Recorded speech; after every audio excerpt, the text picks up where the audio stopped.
देखिए, हम लोग रक्त के बारे में पढ़ रहे थे और हम लोगों ने काफी कुछ उसमें से पढ़ लिया है।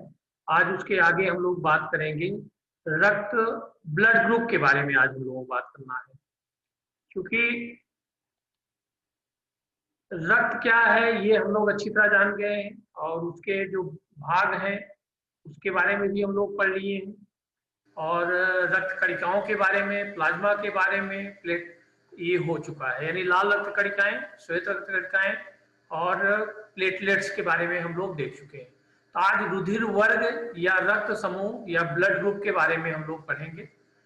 तो देखिए, सबसे पहले तो बात आती है कि ये रुधिर वर्ग की खोज किसने किया था। तो ये इसमें आप लोगों को पता है, आप बताएं रुधिर वर्ग की खोज किसने? लैंड स्टीनर, ये आपको पहले से भी पता है। तो अब चलिए, मनुष्य के रुधिर में दो प्रकार के प्रोटीन पदार्थ होते हैं। पहला प्रतिजन और प्रतिरक्षी। हाँ, प्रतिजन को एंटीजन बोलते हैं और प्रतिरक्षी को एंटीबॉडी बोलते हैं जो है। तो ये याद रखिएगा, एंटीजन और एंटीबॉडी यानी प्रतिजन और प्रतिरक्षी। अब देखिए, प्रतिजन ये लाल रुधिर कणिकाएं जो होती हैं, आरबीसी होती हैं, इनकी जीवकला की बाहरी सतह पर स्थित होते हैं और इनका संकेत हम लोग अंग्रेजी के बड़े अक्षर ए और बी से का प्रयोग करते हैं। और प्रतिजन भी दो प्रकार के होते हैं, प्रतिजन ए और प्रतिजन बी। तो ये थोड़ा सा रहा है, ये आरबीसी में होता है, ये आप लोग जानते रहिए और इसका संकेत हो गया। और ये दो प्रकार के होते हैं। आगे देखिए, हम लोग प्रतिरक्षी के बारे में बात करें। एंटीबॉडी, प्रतिरक्षी रुधिर के प्लाज्मा में पाए जाते हैं और इसको जो अंग्रेजी का छोटा अक्षर होता है ए बी से हम लोग प्रदर्शित करते हैं। अंग्रेजी के छोटे अक्षर से ए और बी का इसका संकेत के रूप में प्रयोग करते हैं। ए भी दो प्रकार के होते हैं।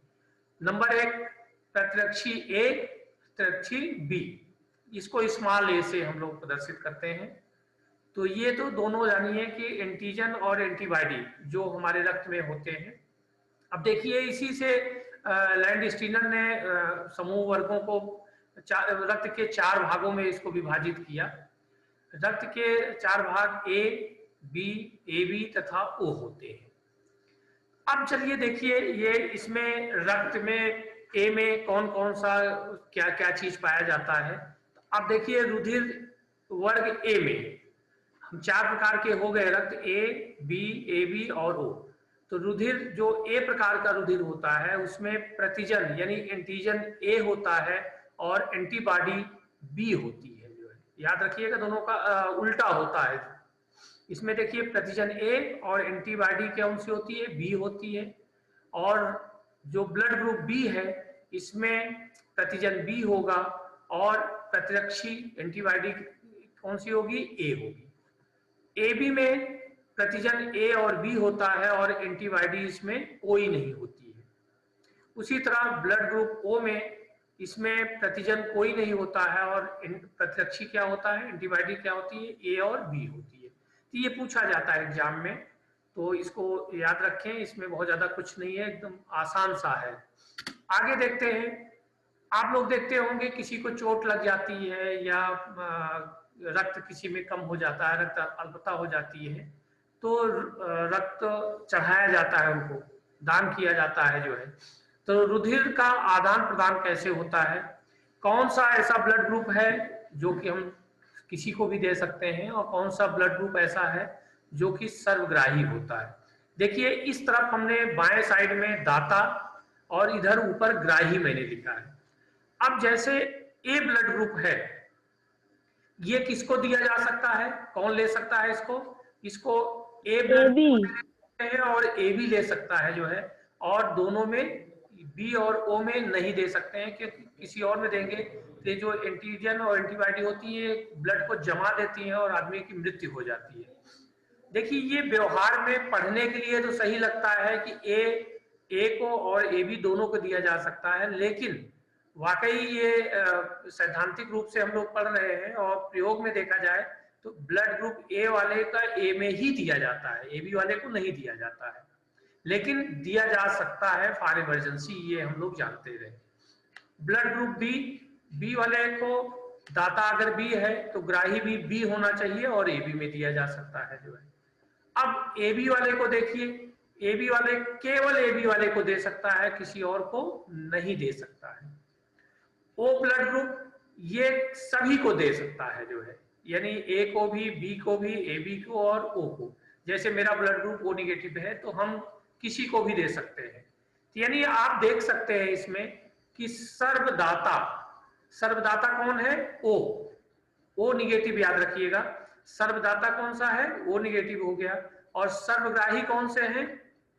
सर्वग्राही बी, देखिए बी सभी से ले रहा है, ए से भी ले रहा है, बी से भी, ए बी से, ओ से, यानी सर्वदाता ओ निगेटिव हो गया। बी। और सर्वग्राही कौन होगा? ए बी होगा। B, A B, A B. Clear हो गई है?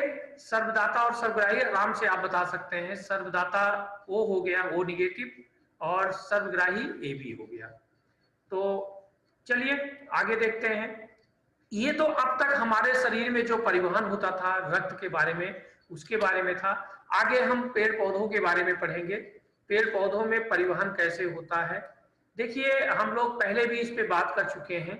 आप दाहिने साइड में फिगर देखिए, इसमें देखिए प्रकाश संश्लेषण भी हम लोगों ने पढ़ा है, और प्रकाश संश्लेषण में भोजन बनाते हैं पेड़ पौधे, हरे पेड़ पौधे। तो उसमें हमने आपसे बात किया था कि ये जो रूट्स होती हैं, जड़ें होती हैं, यहाँ से खनिज लवण और जो है जल, ये अवशोषित होकर तने से होते हुए पत्तियों तक पहुंचता है और जहाँ की भोजन बनता है। तो इसमें देखिए दो ऊतक होते हैं, और पहला ऊतक देखिए इसमें जड़ों, पौधों से जड़ों से लेकर पत्तियों तक वाहिनी का एक तंत्र होता है जो दो प्रकार के जटिल ऊतकों से बने होते हैं। इसमें देखिए दो प्रकार के ऊतक होते हैं, एक जाइलम, एक फ्लोएम। नाम जानते हैं ना? तो जड़ों द्वारा अवशोषित खनिज लवण तथा जल किसके द्वारा पेड़ पौधे के विभिन्न भागों पहुंचता है, मीन्स पत्तियों तक? कोई बताएगा? जाइलम। Xylem, very good. तो देखिए ये जो जड़ है, यहाँ से जो खनिज लवण और पानी अवशोषित होता है, इधर देखिए लेफ्ट हैंड साइड में जाइलम बना हुआ है, यहाँ से तीर बनी हुई है, ये कहाँ तक पहुंचा? पत्तियों तक पहुंचाता है। और पत्तियां फिर क्या करती हैं? खाना बनाती हैं, और खाना बनाने के बाद जब फूड बन जाता है, फिर वहां से पौधे के पूरे भाग में फ्लोएम ऊतक द्वारा वो पौधे के विभिन्न भागों में भोजन को पहुंचा दिया जाता है। तो इस तरह पौधों में परिवहन होता है, यानी जड़ों का अवशोषित खनिज लवण और पानी ये जाइलम ऊतक द्वारा पत्तियों तक पहुंचता है, फिर वहां भोजन बनता है। भोजन बनने के बाद भोजन जो है फ्लोएम ऊतक द्वारा पौधे के विभिन्न भागों में पहुंचा दिया जाता है। इस तरह का परिवहन जो है इसमें क्या कहते हैं, पेड़ पौधों में होता है जो है। तो ये आप लोगों को लगभग क्लियर हो गया होगा।